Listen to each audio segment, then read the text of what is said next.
ఆర్థిక లావాదేవీ సెటిల్ అయింది కానీ లైంగిక సంబంధం అనేటటువంటి దాన్ని జస్టిఫై చేసుకున్నారు. అతని మీద సస్పెన్షన్ అన్నారు. ఇప్పుడు అతను అదే పార్టీ తరఫున పనిచేసి మాట్లాడుతున్నాడు కదా. దెన్ ఏంటి అక్కడ నెంబర్ 1. నెంబర్ 2,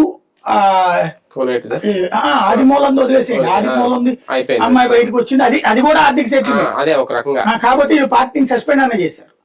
వాళ్ళు కూడా సస్పెండ్ చేశారు. చేసిన తర్వాత మళ్ళీ యాక్టివిటీ ఆది మూలం తెలుగుదేశం ఎమ్మెల్యే గానీ కొనసాగుతున్నాడు. అది సెటిల్మెంట్. రైల్వే కోడూరు అతన్ని క్లియర్ గా అమ్మాయి బయటకు వచ్చి ఆవిడ మీదనే కేసు పెట్టారు. తర్వాత మొన్న మధ్యన ఎమ్మెల్యే అతన్ని ఓపెన్, అమ్మాయే బయటకు వచ్చారు. అమ్మాయి ఇక్కడ ఏమైపోతుందంటే ఇదివరకు తెలియని మహిళల యొక్క సంభాషణ విషయంలో హనీ ట్రాప్ జరిగితే వాళ్ళు కామాంధులు. ఇక్కడ అమ్మాయిలే వచ్చి ఓపెన్ గా చెప్తుంటే అమ్మాయిలు పతితలు, వీడు పవిత్రులు. అమ్మాయిలు పతితలు, అమ్మాయిలు బ్లాక్ మెయిల్ చేయడానికి చేశారు. వీడు మాత్రం పవిత్రులు, వాళ్ళు పతితలు. ప్లస్ వాళ్ళని వేధించడం, అమ్మాయిని కేసులు పెట్టడం, పైగా నైతికత గురించి ఉపన్యాసాలు ఇవ్వడం.